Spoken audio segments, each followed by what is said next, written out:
Bonjour et bienvenue à l'émission La Parole Vivante. Cette émission, on se comprend la Bible, on découvre qui est Dieu et quel est son plan extraordinaire qu'il a pour nous. Aujourd'hui, on va encore parler d'un sujet épineux ou pas. En tout cas, on va qui amène une certaine réalité dans notre culture, dans notre société, dans l'Église. Et pour en parler, on va avoir avec nous Jean-Christophe Jasmin et Pascal Deneau. Aujourd'hui, parlons de l'individualisme. Et en partant, juste le mot individualisme fait en sorte, ben là, il faut que je pense à d'autres. Et ça peut être inconfortable. Donc, ça se peut qu'il y ait des gens à la maison qui fassent j'aime pas ça, parce que justement, on est dans une société individualisme. Jean-Christophe, peux-tu un peu nous dresser le portrait de ce qu'on veut dire par individualisme au niveau d'une société? Oui, c'est sûr qu'on est un peu comme un poisson dans l'eau. Hein? Fait que quand dans la société dans laquelle on est, on a l'impression que le monde a toujours été comme ça. Puis ça, c'est la normalité. Puis il y a des sociétés plus individualistes ou moins individualistes. En fait, c'est dur de trouver des sociétés plus individualistes que nous.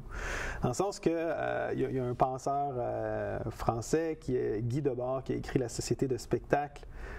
Commentaire sur la société du spectacle. Puis il disait, par exemple, là-dedans que notre société reprend les choses du passé, mais les travestit. C'est comme on a une pseudo-communauté, un pseudo-temps.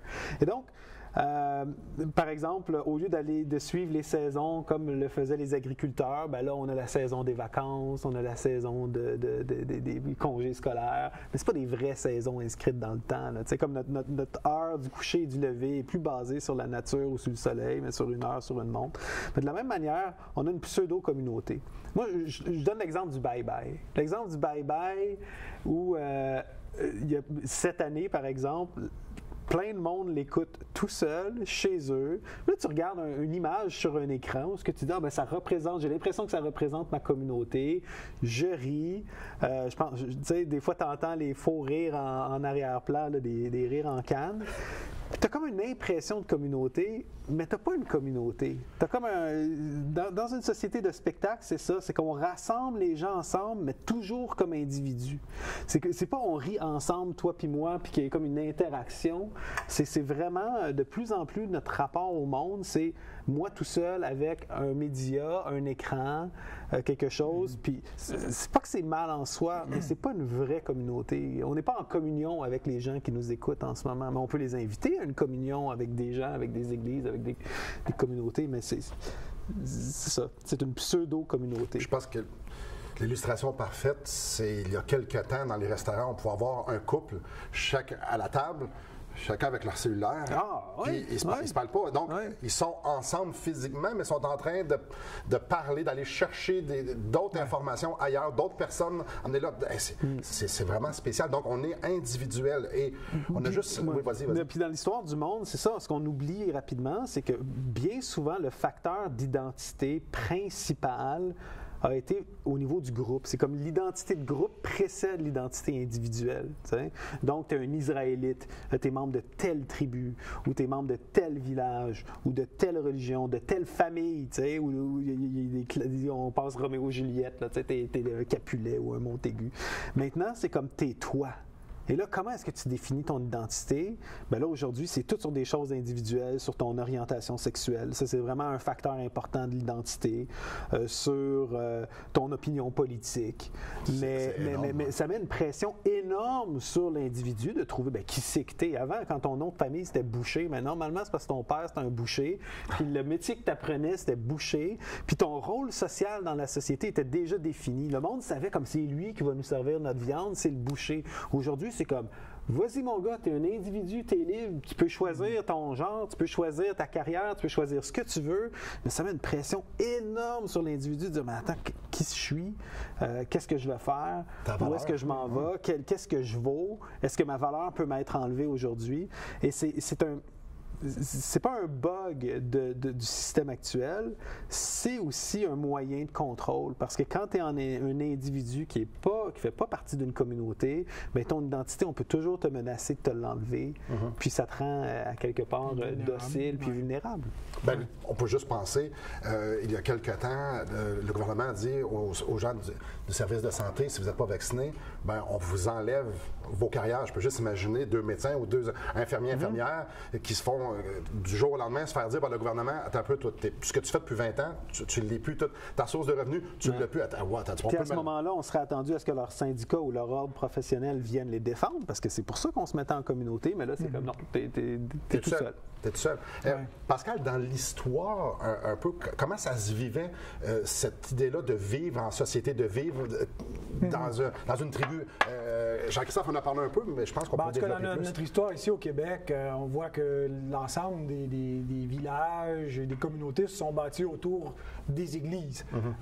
Toute l'époque de la colonisation, ça se faisait, on envoyait avec un curé. Moi, je viens des Laurentides, c'est le curé Labelle qui a développé le Nord.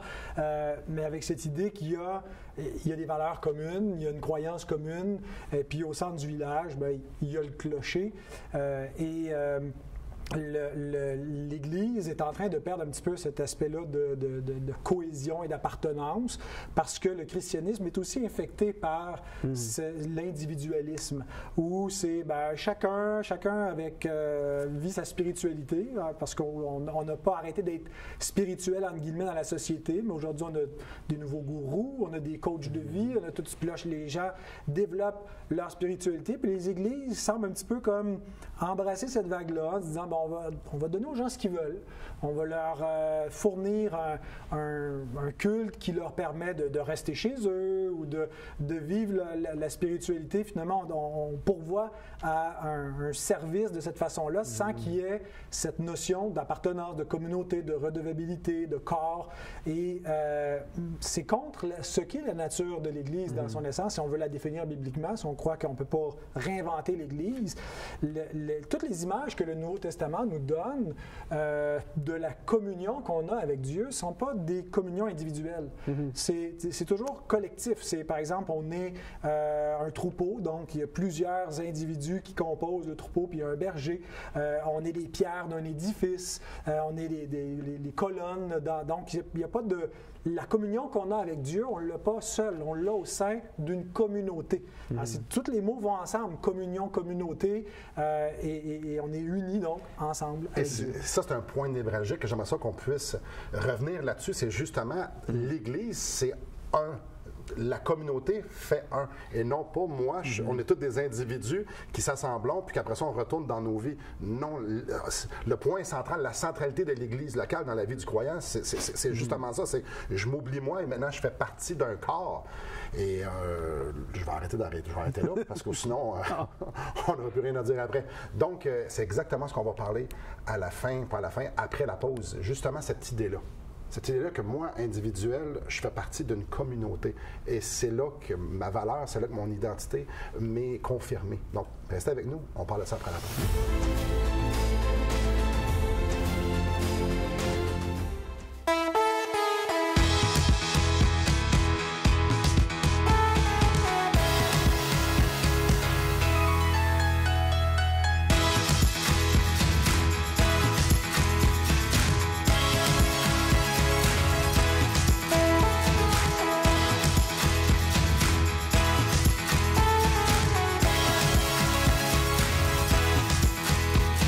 Pour en savoir plus, visitez radioespoir.ca. Bonjour à vous. Donc, une Église, c'est constitué de croyants individuels qui font un. J'aimerais ça qu'on puisse lire un texte et puis après ça, qu'on puisse en discuter des implications et des applications pratiques pour nous aujourd'hui. Donc, j'aimerais vous inviter à la maison de tourner avec moi dans Éphésiens au chapitre 4 et je vais lire quelque chose au verset 8 et je vais tout de suite tomber au verset 11. Donc, à la fin du verset 8, on lit « Et il a fait des dons aux hommes ». Je vais au verset 11. « Il a donné les uns comme apôtres, les autres comme prophètes, les autres comme évangélistes, les autres comme pasteurs et docteurs, pour le perfectionnement des saints en vue de l'œuvre du ministère et de l'édification du corps de Christ, jusqu'à ce que nous soyons tous parvenus à l'unité de la foi et de la connaissance du Fils de Dieu, à l'état d'homme fait, à la mesure de la stature parfaite de Christ. Ainsi, nous ne serons plus des enfants flottants emportés en tout vent de doctrine par la tromperie des hommes, par leur ruse dans les moyens de séduction, mais en professant la vérité dans l'amour, nous croîtrons à tous égards en celui qui est le chef, Christ. C'est de lui et grâce à tous les liens de son assistance que tout le corps bien coordonné et formant un solide assemblage tire son accroissement selon la force qui convient à chacune de ses parties et s'édifie lui-même dans l'amour. Ça vient annihiler complètement l'idée d'individualisme. Jean-Christophe, j'aimerais avoir tes pensées sur ce texte. Oui, bien, je donne une illustration. On est en début d'année, là, puis tout le monde a pris des résolutions, hein, peut-être de perdre du poids, la santé. Non, personne, non. J'assume mon poids. C'est bon, tu es dans l'acceptation. Moi, je ne suis pas encore dans l'acceptation.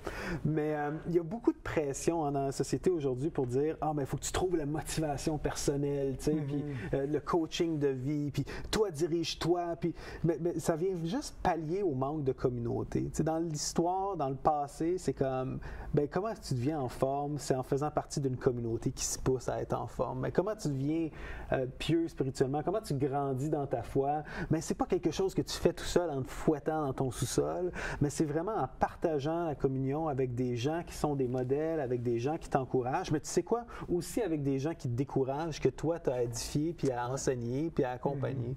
Et donc, le passage, moi, je trouve, est magnifique dans Éphésiens. Tu as l'image, justement, que Christ, c'est comme le général victorieux sur les troupes ennemies qui fait des prisonniers, des captifs, dont nous, et qui fait des dons aux hommes selon les dons différents qu'on a. Donc, tu sais, il y a vraiment un emphase sur la diversité des dons, mais le fait qu'on ait un cadeau pour les autres. Donc, cette idée-là de dire que moi, je peux être chrétien ou membre d'une église en restant assis dans mon salon à écouter comme une émission, c'est complètement insensé par rapport à la mission de l'Église. Vraiment, le but d'être un don, de se considérer, non pas pour soi, mais de se considérer comme un cadeau pour les autres, bien, c'est de dire, bien, moi, j'aide les gens à ressembler à Jésus, puis ces gens-là m'aident à ressembler à Jésus, puis honnêtement, je ne crois pas que ça soit vraiment possible, à part pour quelques personnes exceptionnelles dans des circonstances d'emprisonnement ou d'isolement. C'est impossible de devenir, d'être sanctifié de manière isolée. Là.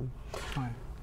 Il y a une interdépendance qui est là dans le corps de Christ, dans l'Église, chez les croyants, justement pour qu'on puisse avancer ensemble. Et ça, souvent, c'est peut-être dans la façon qu'on présente l'Évangile, je ne sais pas, les gens pensent que lorsqu'ils se convertissent à Christ, ben, maintenant j'ai ma carte de sortie de prison sans frais et je vis comme je veux, centré sur moi, selon mon royaume, selon mes aspirations, mes ambitions. Et on oublie de penser que Christ nous a rachetés. C'est notre Rédempteur, il nous a rachetés. Il n'a pas juste racheté une certaine portion de ma vie, il m'a racheté au grand complet pour me greffer à son corps. Ouais. Donc, moi, j'ai besoin du corps et le corps a besoin de moi. Ce texte-là, j'aime bien quand ça dit, c'est de lui et grâce à tous les liens de son assistance, donc c'est lui qui le produit, c'est lui qui le fait, que tout le corps, c'est tout le monde, bien coordonné et formant un solide assemblage, donc ensemble solide, tire son accroissement selon la force qui convient à chacun de ses parties. Donc, la vie de Christ nous est manifestée par les vertus du Saint-Esprit et c'est là qu'on avance et qu'on développe. Et l'individualisme de notre société, comme on a parlé, ça nous a influencé et je pense qu'on a de la misère à voir, à saisir. La mission de l'Église, on en parle, et notre rôle individuel dans ce... Ben, je pense qu'une des raisons pourquoi peut-être on en est là, c'est qu'on a dû, à mon avis, surtout dans les milieux évangéliques, beaucoup se focaliser sur la mécanique du salut, comment être sauvé, le plan du salut. Puis on a oublié que notre mission, c'est de faire des disciples, pas simplement de faire des convertis. Pas simplement que les gens acceptent Jésus, puis ça finit là. Il a accepté Jésus, il est sauvé. Mais c'est d'accompagner les gens dans ce qui vient après la conversion. C'est tout le processus de transformation, de sanctification, de service de Dieu, mais qui ne peut pas se faire sans le peuple de Dieu.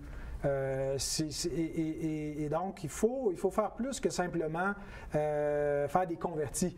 On essaie de bâtir des églises. C'est Dieu, c'est Christ qui dit « Je bâtirai mon église », mais comment est-ce qu'il le fait? Bien, il le fait par ses ministres qu'il envoie, ses serviteurs qui annoncent l'Évangile. Et qu'est-ce qui va se passer? Bien, quand les gens se convertissent, ils sont par la suite édifiés par l'Esprit Saint pour former un seul corps. On n'est pas juste unis à Jésus-Christ indépendamment des autres, mais au sein d'une Église pour servir. Là. Beaucoup de nos communautés, puis je ne suis pas en train de jeter la pierre, là, je constate dans mon propre ministère, nos vies d'Église sont pratiquement limité à la réunion du dimanche matin, puis peut-être une réunion de classe.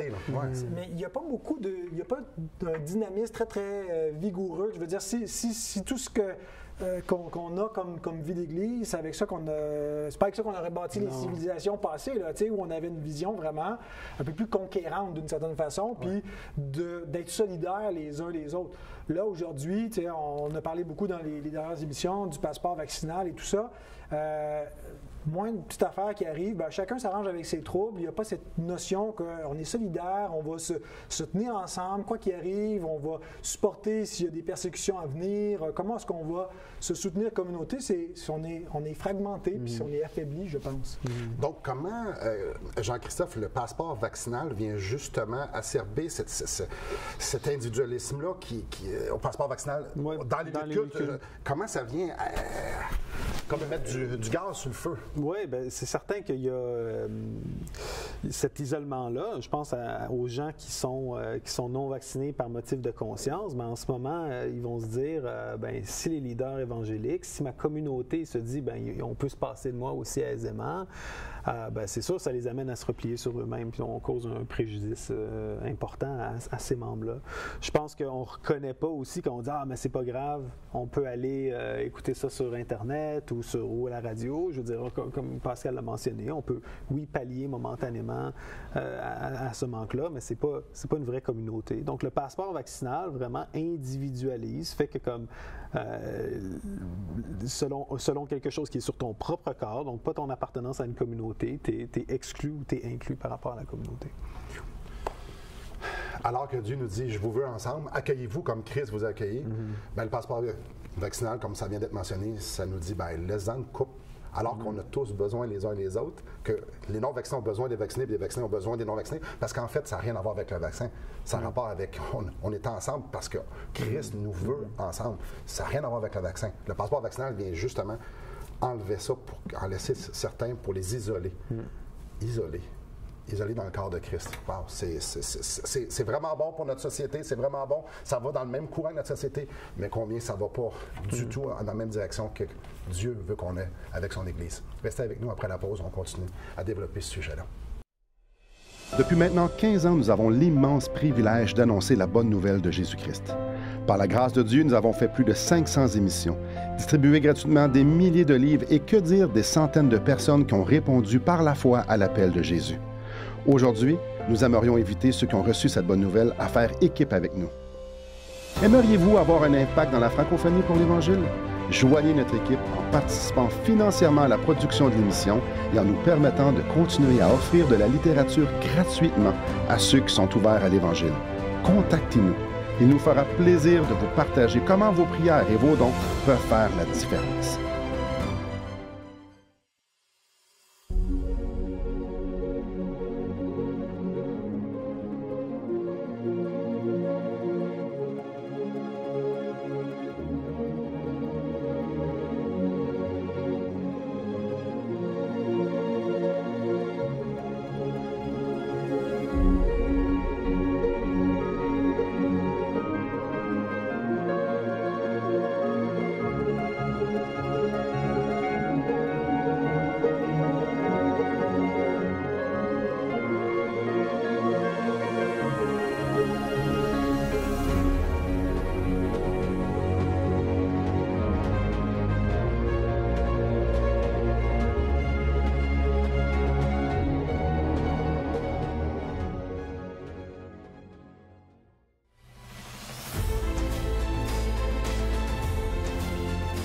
Bonjour à vous à la maison.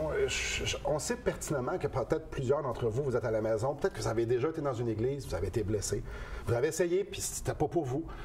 On est clairement rempli de compassion pour les gens qui souffrent. Peut-être que vous ne connaissez pas du tout l'église, vous écoutez l'émission, puis peut-être que vous avez rencontré Christ au travers de l'émission, puis vous êtes, vous en train de dire qu'il faudrait que je retourne à l'église. Est-ce qu'on est en train de dire que les gens devaient aller dans une assemblée, pas aller dans un bâtiment, mais plutôt se joindre à une communauté pour justement pouvoir goûter la vie de Christ au travers des autres? C'est pas mal ça qu'on est en train de dire, je pense. On ne dit pas que hors de l'Église, il n'y a point de salut, mais on dit que le salut ne se vit pas hors de l'Église. On devrait le vivre au sein de la communauté du salut. Et on espère que les gens vont aller au-delà de juste consommer leur spiritualité dans les livres qu'ils lisent ou les émissions et les sermons qu'ils écoutent. Et c'est bien les émissions et les sermons qu'on écoute en ligne, on en consomme nous-mêmes et tout, mais ça ne peut pas remplacer. C'est pas la substance de la chrétienté. Oui, parce que voilà, on est un corps et on doit être redevables les uns aux autres. Puis on comprend qu'il y a une tendance naturelle. Tu sais, l'individualisme, c'est un petit peu notre mode par défaut parce qu'on n'aime pas être redevable aux autres. On veut pas que les gens nous disent ce qu'on devrait faire ou pas. On veut, parfois, qu'on doit composer un peu avec les frustrations d'une vie d'église. Les gens n'ont pas toujours, on n'a pas la même opinion. On peut être froissé. On fait face à des opinions divergentes, de l'immaturité, des choses comme ça qui nous forcent à aimer malgré tout. C'est ça le défi, c'est d'aimer notre prochain dans la différence et de pas simplement, tu sais, Jésus va dire, si vous saluez seulement ceux qui sont vos amis, qu'est-ce que vous faites de si extraordinaire? Les païens font la même chose. On doit aller plus loin. Dans le contexte, c'est d'aimer nos ennemis. On espère que les gens de l'Église, c'est pas nos ennemis, mais parfois c'est difficile d'aimer nos frères. C'est dur. Et puis, dans des moyens concrets, c'est bon, on est dans un monde idéal, on reviendrait un petit peu plus dans une vie un peu plus de proximité, où on se côtoie davantage. Bon, on n'est pas en train d'appeler les gens à dire allez-y, formez des communes et tout, mais exercer l'hospitalité, à inviter des gens, des croyants chez vous, à aller au-delà. Il y en a beaucoup qui écoutent, j'imagine, l'émission, qui fréquentent déjà des églises, mais est-ce que leur vie d'église se limite à l'heure de culte, puis c'est fini après? Est-ce que vous avez de la communion avec des frères et des sœurs? Est-ce que vous avez des amitiés? Est-ce que les gens vous connaissent vraiment, vous voient vivre? Et si on n'a pas ça, moi, je pense qu'on est quelque part dans la désobéissance à ce que Dieu nous appelle à vivre comme chrétiens. Jean-Christophe, est-ce que c'est le temps que pour les chrétiens du Québec, je vais parler en généralité, qu'on se regarde dans le miroir? Bon, c'est super important. Je pense que dans chaque culture, il y a des péchés culturels. Il y a des choses où notre culture est plus proche de la parole de Dieu. Donc, naturellement, il y a des choses qu'on fait facilement. Puis, il y a d'autres choses qui sont plus difficiles. Puis, je pense que, évidemment, pour les Québécois, la question de la communion fraternelle, l'individualisme est un péché culturel chez nous. Hein. Je veux dire, moi, chez moi, mes voisins, là, je les salue fin octobre, puis je les revois pas avant le début du mois de mai. On est habitués depuis des siècles à vivre comme un peu encabané. La maison, c'est ton château, ton royaume. Mais on a besoin de se repentir de ça. On a besoin de comprendre que l'Église n'est pas... On n'atteint pas, comme on voit dans Éphésiens 4, on n'atteint pas la stature parfaite de Christ si on se prive les uns des autres. Puis, Éphésiens 4 nous dit, on est un cadeau pour les autres, même si souvent les autres ne sont pas un cadeau, ou on n'est pas un cadeau non plus. Puis je sais que c'est facile à dire comme ça, vous avez besoin d'aller à l'Église, mais plein de monde vont dire, ouais, mais l'Église m'a froissé, moi j'ai vécu telle affaire. Moi aussi, l'Église m'a froissé, puis je le comprends, mais je pense pas, on n'est pas en train ici de prêcher, de dire, ah oui, l'Église, c'est le paradis sur terre, puis vous allez voir une communauté extraordinaire, je veux dire. Si vous attendez à ça, venez pas à notre Église. Non, c'est ça, comme pasteur, on dit souvent avec des gens qui sont très difficiles, mais tu sais quoi, souvent les gens difficiles ont été les plus édifiants dans ma vie, m'ont transformé le plus, donc c'est pas un bug, ça fait partie de la vie chrétienne de dealer avec du monde qui sont des cadeaux pour toi, puis du monde qui sont pas un cadeau pour toi, puis d'être un peu l'un et l'autre.